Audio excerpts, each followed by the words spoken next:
খুন করত আর মৃতদেহের পিঠে লিখে দিত ধোঁকেবাজ। এরপর এই জেরাতেই রামস্বরূপ পুরো সত্যতা সবার সামনে উন্মোচন করে। সে জানায় তার 11টি করা অপরাধ। That's Ram Saroop, also known as Sodhi, arrested by Punjab police for allegedly killing 11 men in 18 months. মানুষের মন বড়ই রহস্যময়। ভালোবাসার প্রত্যাখ্যান, সমাজের অবজ্ঞা, আবার কখনো কখনো নিজের অস্তিত্বের স্বীকৃতি না পাওয়া মানুষকে কখনো কখনো তৈরি করে দেয় এক নৃশংস প্রকৃতিতে। আজকের গল্পটা রামস্বরূপের। পাঞ্জাবের 35 বছর বয়সী এক সমকামী তরুণ। সমাজ তার ভিন্নতা মেনে নিতে পেরেছিল না, আর এই ভিন্নতা থেকেই তার মনে জন্ম দিয়েছিল ক্ষোভ, হিংসা এবং প্রতিশোধের আগুন। সে খুন করত আর মৃতদেহের পিঠে লিখে দিত ধোঁকেবাজ, কারণ তার চোখে তারা সবাই ছিল বিশ্বাসঘাতক। তো চলুন জেনে নেওয়া যাক এমনই এক হারিম করা সত্য ঘটনা, যার স্বীকারোক্তি হয়েছিল 11টি প্রাণের।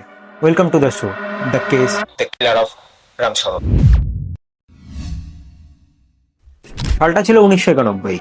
পাঞ্জাবের হোশিয়ারপুর জেলার চৌরা গ্রামে এক সাধারণ পরিবারে জন্ম নেয় রামস্বরূপ। তার বাবা মার অনেক অপেক্ষার পর সে জন্ম নিয়েছিল, তাই তার বাবা মায়ের কাছে খুব আদরের ছিল সে। তার পরিবার সহ আশেপাশের লোকজন তাকে ভালোবেসে সোডি বলে ডাকতো। সে এই সমাজের কাছে কিছুটা ভিন্ন ছিল, কারণ তার বাবা মা যখন বাড়িতে থাকতেন না, তখন সে মেয়েদের জামা পরে মুখে মেকআপ করে আয়নার সামনে দাঁড়াতো। সে বুঝতো না কেন সে এমন।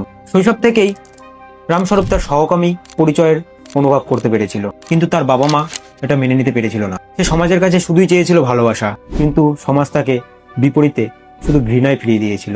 তার বাবা মা তাকে বোঝাতে লাগে এই সমকামী স্বভাব সমাজের কাছে লজ্জা এবং অভিশাপের কারণ।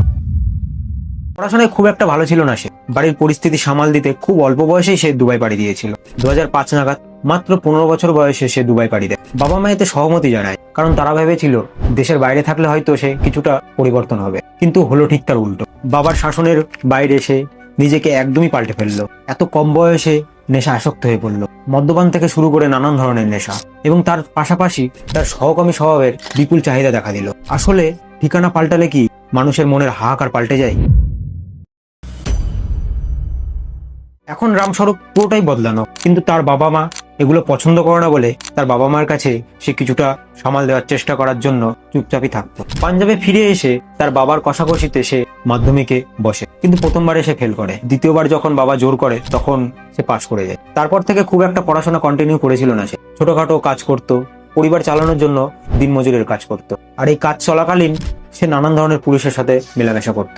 এখন রামস্বরূপ প্রাপ্তবয়স্ক, তার মনের মধ্যে সহকর্মী স্বভাবের চাহিদাটা কিছুতেই কমেনি। তার পাশাপাশি সে তার বাবা মায়ের প্রতি ভয়টাও কাটিয়ে ফেলেছে। তাই তার বাবা মায়ের সামনেই সে শাড়ি পরে মুখে মেকআপ করে ঘুরতে থাকে আর নিজের শাড়ি পরা ছবি আঁকাতে থাকে। এবার তার বাবা মা প্রায় বিরক্ত হয়ে উঠেছিল তাকে নিয়ে।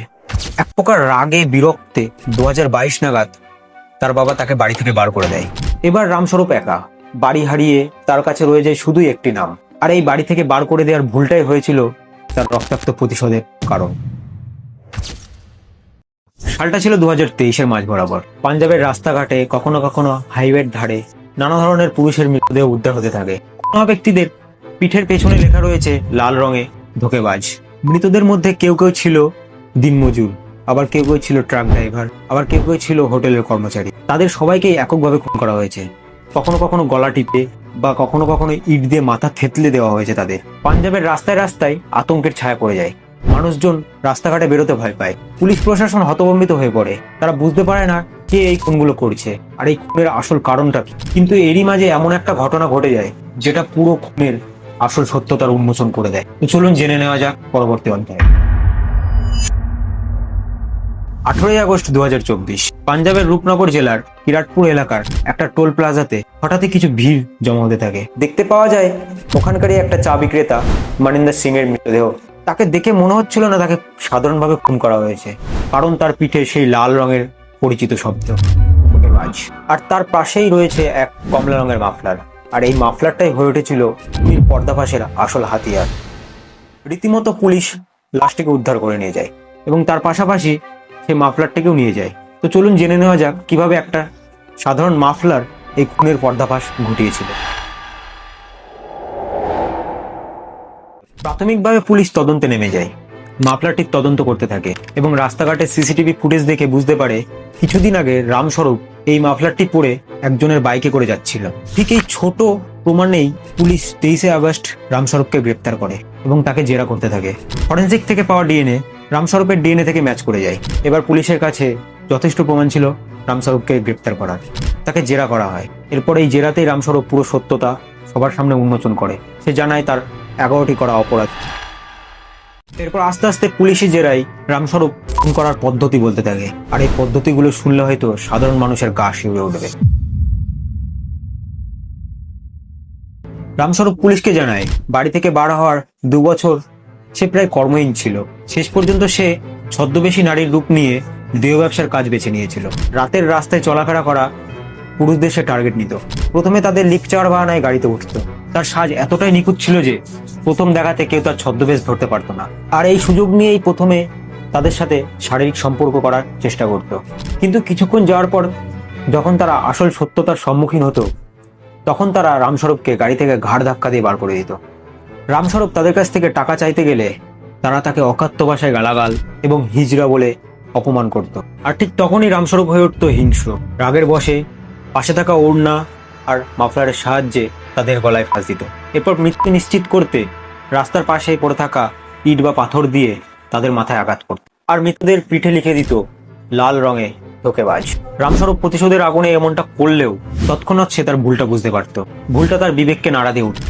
রামস্বরূপ মৃতদের পা ছুঁয়ে ক্ষমা চাইতো এবং বলতো সে খারাপ মানুষ নয়, তাদের আত্মা যেন তাকে ক্ষমা করে দেয়।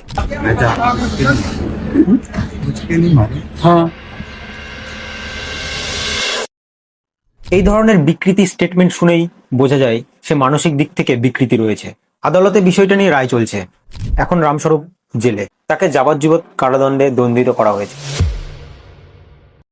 রামস্বরূপ একজন খুনি, তাতে কোনো সন্দেহ নয়। কিন্তু তার গল্পটা শুধু খুনের গল্প নয়, একটা মানুষের ভেঙে পড়ার ইতিহাস, একটা সমাজের ব্যর্থতার নির্মম সাক্ষ্য। যদি সমাজ তাকে গ্রহণ করত, তার পরিবার যদি তাকে ফেলে না দিত, তাহলে কি রামস্বরূপ কেড়ে নিত 11টি প্রাণ? প্রশ্নটা আপনাদের কাছেই রইল। আসলে চাহিদাটা কিছুক্ষণ বা কিছুদিনের, ভালোবাসাটা সারা জীবনের। তাই মানুষকে মর্যাদা এবং ভালোবাসা দিতে শিখুন। যদি এই কাহিনী আপনাকে ভাবতে বাধ্য করে তবে ভিডিওটি শেয়ার করুন, আপনার মতামত জানান কমেন্টে। আমরা আবার ফিরে আসবো আবার কোনো সত্য কাহিনীর উন্মোচন করতে।